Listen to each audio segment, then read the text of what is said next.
I'm sure you're very well aware, who are not living the lives that they have dreamed of or even the lives they thought they would have. And it's a tough time. A lot of people have lost their jobs and they're now starting a business because it seems like the thing to do. So, what's the mindset we need to move forward without a lot of drama and negativity? Oh, that's a great question, Cindy. Thank you. There's so many directions I could go with that one. Well, just go with your gut. I think primarily as people look at starting their own businesses, not copying what other people do is key. You know, a lot of people get into business thinking, oh, that person's successful doing that, I'm going to do that. Right. And it's more important to follow your own heart, your own calling, to really be true to who you are, and to speak your truth. You know, whatever that happens to be. Yeah. I think a lot of people get caught up in needing to present a persona, in trying to behave as if they're someone else. And the more real, the more authentic that you can become, and the more attached you are to the things that truly, truly jazz you, right, the more successful that you'll be. That seems to be a thread that runs through, most really successful life coaches or business coaches. And, it's so easy to get caught up in that, well, I have to do it like everybody else is doing it. And then all you become is just another car on the highway, Yes. Oh, absolutely. And then you aren't being distinct. I think it's a little hard to be unique because there's a lot of businesses that are similar, but you do need to be distinct. And how you do that is by being absolutely yourself. Right. I love that. That's great. One of the things I was reading I spent a lot of time on your website, which I think is fantastic. And you should all go visit AnnVertel.com because her blog is fantastic. But you talk about how negativity is everywhere and that 80% of the conversation around us is negative. So let's explore this for a second, how that can just bring you down. Well, as you're out and about, you can hear it, and if you focus on it, you'll start to realize that everything you hear around you can be negative. People talk about the past all the time, right? Things that have already happened, or they rehash the past over and over. They talk about gossip, and gossip is terribly negative. One-upsmanship, where there's this constant sense of trying to outdo each other. And sarcasm. And sarcasm's an interesting one because people think that is a way of being funny. But what sarcasm does is it brings something or someone down. Right.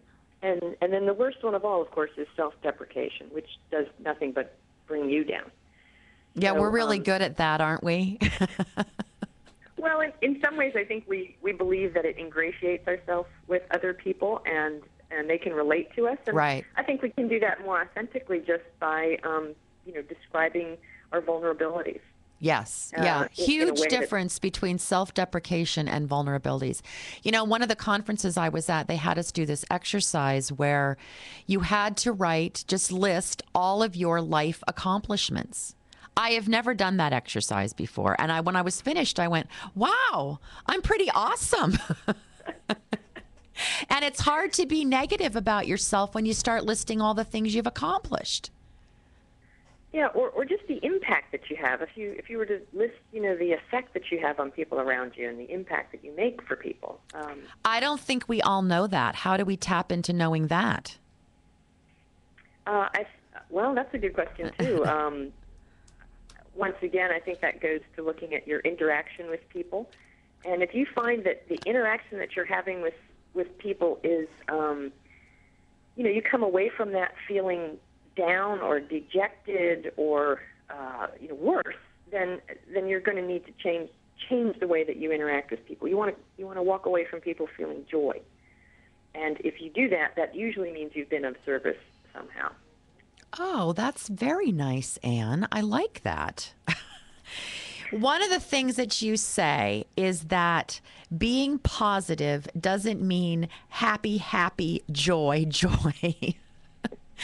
And it's so true. So let's just talk about this for a second because it's just really true. Happy, joy. That's just kind of phony. Yeah.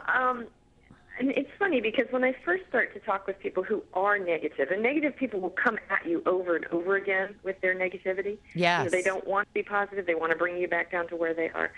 They think that it's a very Pollyanna view of life, that you go through life just sort of with your head in the ground and you're pretending that nothing's wrong. And that's not it. My definition of the opposite of negative isn't necessarily positive. It's productive. So when your conversation revolves around things that are productive, what is the ideal future? How are we moving towards something more significant? How is this enhancing my life? Those are positive, productive types of words and conversations to have. Okay. And that's really what being positive is about, being productive. So positive equals productivity. And if happy, joy comes in there, then it's all really good. That just makes it fun. Okay, so let's take a person in today's economy who's lost their job. They've had their job, they've lost their job, they have a family. It's really easy to get down on yourself. It's really easy to get negative and panicky. I mean, really frightened. So what would your advice be to somebody who's in that place? Because there's a lot of Americans who are in that place today. Sure. And of course, my advice would not be about, job search, since that's not my expertise. But in being able to handle that situation, what I do know is that at the end of the day, if you can identify the ways in which you have honored your self-respect and the respect of others, and if you can identify what you're proud of that day, and if you can identify what it is that you did that day to enhance the way you're going about that process, I think you're better equipped to be able to handle the situation.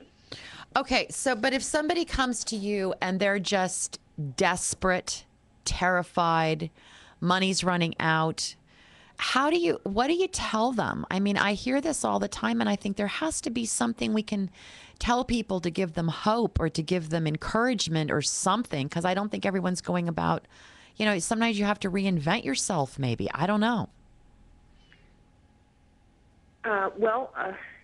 You mean if somebody that's wanting to switch over into a different type of work environment, or I mean, there's a lot of people who are doing that, and it's maybe this isn't your area of expertise, but you're a success life coach, so we have to be able to tell people something to give them hope. I just want to be able to do that. Well, I think when you look at generating income, people can get very scared about lack of income and lack in general, and so for me. When I'm scared and when I'm afraid and when I'm down and I know that it just can't seem to get worse, I have to move immediately into gratitude. Okay. I have to look. Let's talk about gratitude when we come back, because this is a really important part of who you are and what's important. Stay with us. You're listening to the Cindy Laverty Show. I'll be right back.